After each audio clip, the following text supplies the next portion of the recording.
Hello everyone, welcome to Texture myth.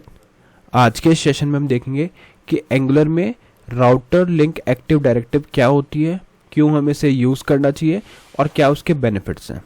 ठीक है, तो इस सेशन के एंड तक आपको पता चल जाएगा राउटर लिंक एक्टिव क्या होता है, ठीक है, उसका सिंटैक्स स्ट्रक्चर और उसके रिलेटेड सारी बेसिक चीज़ें। और ये एक ऐसा टॉपिक है जो इंटरव्यूज़ में भी क्वेश्चंस में आता है। ठीक है, तो सेशन को लाइक बाय डिफ़ॉल्ट सेशन को स्टार्ट करने से पहले जस्ट एक रिकमेंडेशन है कि इन केस अगर आप लोगों ने अभी तक पहले वाले सेशंस नहीं देखे हैं तो आप पहले उनको देख सकते हो, क्योंकि जो पूरी प्लेलिस्ट है एक प्रॉपर सीक्वेंस और सिंक में है।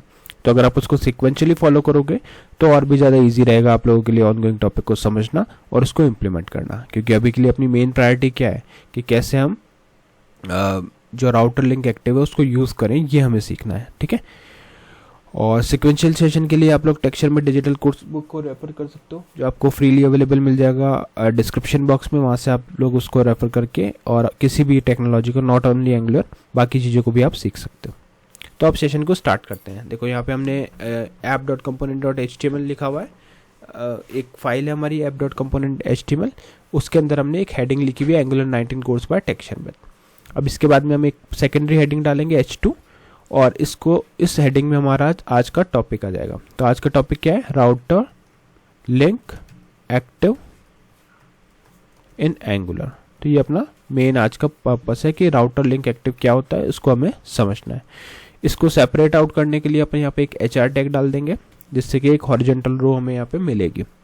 ठीक है, अब इस चीज़ को इम्प्लीमेंट करने से पहले हमें देखना पड़ेगा कि प्री रिक्वेस्ट्स क्या क्या है हमारे पास। तो पहला तो ये है कि हमारे पास कुछ कंपोनेंट्स होने चाहिए। अगर मल्टीपल कंपोनेंट होंगे तो हम उसको यहाँ पे इम्प्लीमेंट करके देख सकते हैं कि कौन सा कंपोनेंट कैसे वर्क कर रहा है, और उसी के साथ में आप इस चीज़ को डेमोन्स्ट्रेट कर पाओगे।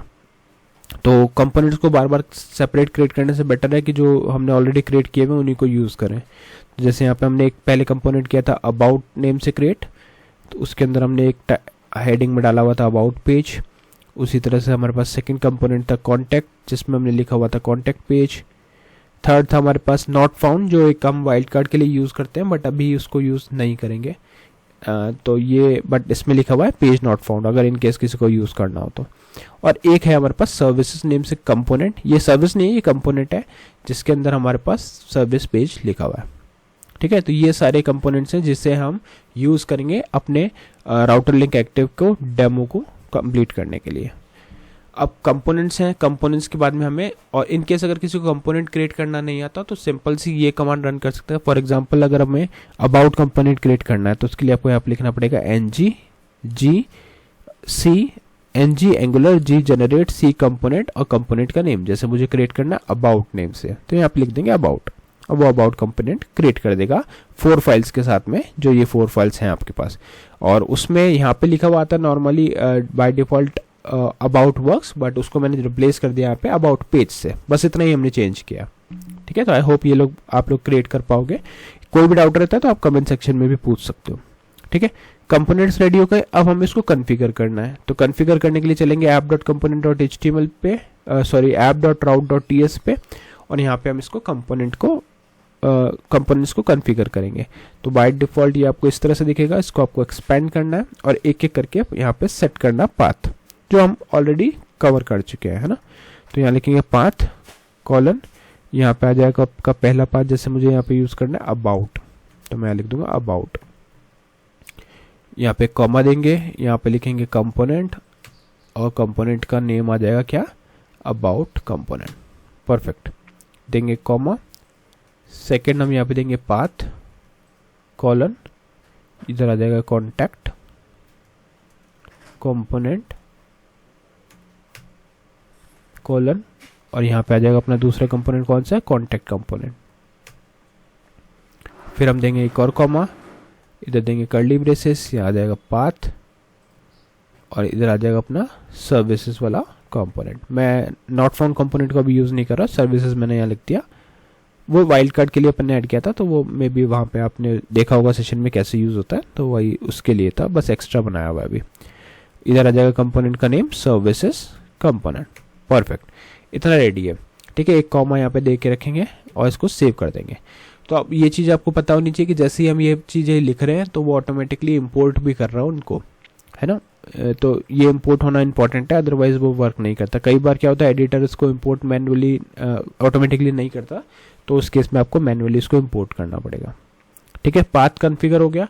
अब हमें क्या करना, अब हमें चलना है राउट के app.component.html इस पे app.component.ts फाइल पे, और यहाँ पे हमें दो इंपॉर्टेंट चीज़ भी इंपोर्ट करनी है। एक है राउटर, यहाँ पे लिख ही देते हैं राउटर लिंक कॉमा, और एक आएगा राउटर आउटलेट। परफेक्ट, ये दो चीज़ें अभी के लिए रखते हैं, फिर मैं बताऊंगा कि और क्या क्या इसमें इंपोर्ट करना पड़ सकता है। और यहाँ पे ये ऑटोमेटिकली ऐड हो गया।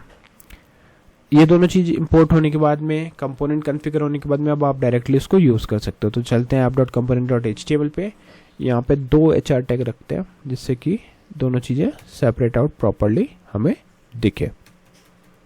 तो यहाँ लिख दिया HR। अब इसके अंदर हम अपना कंटेंट लिखेंगे। तो पहले एक अनऑर्डर्ड लिस्ट बना लेते हैं, उसके अंदर एक लिस्ट आइटम बना लेते हैं, और उस लिस्ट आइटम के अंदर एक एंकर टैग रख लेते हैं। ठीक है, और यहाँ पे अपन लिख देते हैं पहला पेज होगा हमारा अबाउट पेज के लिए लिंक। ठीक है, अबाउट पेज के लिए लिंक आ गया। अब यहाँ पे हम लिखेंगे क्या, जो हमारा फर्स्ट था राउटर लिंक। ठीक है, राउटर लिंक में क्या आएगा, राउटर लिंक के अंदर हमारे पास आ जाएगा अबाउट / एंड अबाउट। परफेक्ट, ठीक है, ये हो गया। अब एक काम कर सकते हैं, इसको कॉपी करके 3 बार पेस्ट कर देते हैं, 3 पाथ के लिए, सेकेंड थर्ड। ठीक है, तो यहाँ पे आ जाएगा क्या, अबाउट की जगह आ जाएगा कॉन्टैक्ट, और यहाँ पे आ जाएगा हमारे पास सर्विसेज। ठीक है, ये 3 हमने इसमें ऐड कर दिया। तो क्या अब इसका रिफ्लेक्ट होगा चेंजेस? अभी नहीं होगा, क्योंकि अभी तक हमने राउटर आउटलेट यूज़ नहीं किया। तो आप चाहो तो इसके बाद भी कर सकते हो या इससे पहले भी कर सकते हो। एक काम करते हैं, इसके बाद करते हैं। तो यहाँ पे या इसके अंदर ये कर लेते हैं, यहाँ पे लिखता है राउटर टैग, एक टैग बनाएंगे राउटर आउटलेट। परफेक्ट, अब इसको सेव करते हैं और रन करते हैं। तो ng सर्व -- ओपन एंटर, कुछ सेकंड्स का वेट करेंगे तो आपको यहाँ पे दिखेगा ये 3 लिंक्स हमारे पास जो है वो एक्टिव हो गए। हमने नेम चेंज नहीं किया, सबका कर देते हैं। कॉन्टैक्ट, इधर आ जाएगा सर्विसेज, सेव करा, रिफ्रेश किया, देखो यहाँ पे आ गया। अबाउट पे क्लिक करोगे अबाउट आ जाएगा, कॉन्टैक्ट पे कॉन्टैक्ट, सर्विसेज पे सर्विसेज। अब हो क्या रहा है, जैसे ही हम इस पे क्लिक कर रहे हैं तो कोई भी हमें पता नहीं चल रहा कि कौन सा लिंक क्लिक है, कौन सा भी एक्टिव है, सब एक जैसे ही लग रहे हैं, राइट। तो इस चीज़ को इम्प्लीमेंट करने के लिए हम राउटर लिंक एक्टिव का यूज़ करते हैं। वो क्या करेगा, वो हमें स्पेसिफिकली बताएगा कि ये वाला जो लिंक है वो हमारा एक्टिव हो चुका है, और ये जो बाकी जो लिंक है वो एक्टिव नहीं हुए हैं। तो अब इसको इम्प्लीमेंट कैसे करेंगे, इसको इम्प्लीमेंट करने के लिए आपको यहाँ पे लिखना पड़ता है राउटर लिंक एक्टिव। ठीक है, और यहाँ पे हमें इसकी क्लास देनी होती है कि कौन से क्लास हमें इसको एक्टिव करेगी। तो यहाँ पे अपन एक्टिव ही लिख देते हैं। ठीक है, तो क्या अब इससे वर्क करेगा, जैसे इसको सेव किया, रिफ्रेश किया, देखो यहाँ पे क्लिक किया, बट अभी भी कोई चेंज नहीं दिख रहा हमें। तो इसका मतलब है कि ये अभी एक्टिव नहीं हुआ। और app.component.ts में जाके देखोगे तो राउटर लिंक एक्टिव यहाँ पे आ चुका है। तो ये भी इधर इंपोर्ट होना चाहिए, अदरवाइज वर्क नहीं करेगा। ठीक है, अब हमने यहाँ पे राउटर लिंक एक्टिव में क्लास तो डाल दी कि एक्टिव क्लास होनी चाहिए, बट उसको बिल्ड नहीं किया। तो उसको बिल्ड करने के लिए अब आप जाओगे app.component.css में, यहाँ पे आप लिखोगे एक्टिव क्लास। ठीक है, और इस एक्टिव क्लास के अंदर हम लिखेंगे फ़ॉन्ट कलर, यहाँ लिख देते हैं कलर, यहाँ पे देता है रेड। ठीक है, सेव करते हैं एक बार, एप्लीकेशन पे रिफ्रेश करते हैं। अब जैसे मैंने यहाँ पे क्लिक किया, देखो रेड हो गया। सेकंड पे किया, वहाँ पे कुछ नहीं हो रहा, मतलब फर्स्ट वाले पे जब हम क्लिक करते हैं तो वो रेड हो जाता है, क्योंकि वहाँ पे हमने उसकी क्लास की सर्विस क्लास के लिए प्रॉपर्टी सेट किया हुआ रेड। और आप चाहो तो इसको फ़ॉन्ट को बड़ा भी कर सकते हो या बोल्ड कर सकते हो, फ़ॉन्ट वेट सेट कर सकते हो, वो आपके ऊपर डिपेंड है कि आप क्या सेट करना चाह रहे हो। बट मैंने अभी के लिए जस्ट एक सिंपल दिखाया कि मुझे रेड कलर का लिंक चाहिए इन केस वो अगर एक्टिव है तो।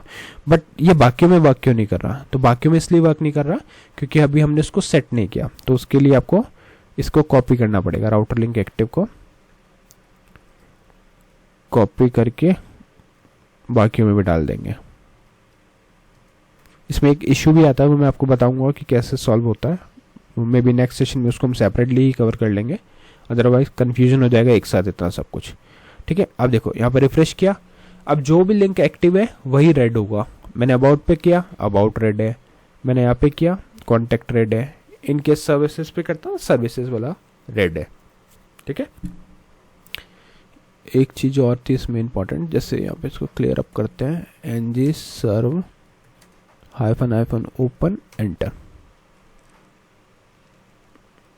तो यहाँ पे अभी देखो बाय डिफॉल्ट कोई भी एक्टिव नहीं है। अब मैं यहाँ पे कॉन्टैक्ट पे करता हूँ, तो कॉन्टैक्ट के केस में कॉन्टैक्ट रेड हो गया, अबाउट के केस में अबाउट, और सर्विसेज के केस में सर्विसेज। तो इस तरह से जो भी लिंक प्रॉपर्टी, अभी क्या सिर्फ हमने एक ही चीज़ यहाँ पे डाल के रखी CSS में, बट हो सकता है आपको रिक्वायरमेंट डिफरेंट हो, आपको कुछ और प्रॉपर्टीज भी सेट करनी है, तो वो आप यहाँ पे कर सकते हो।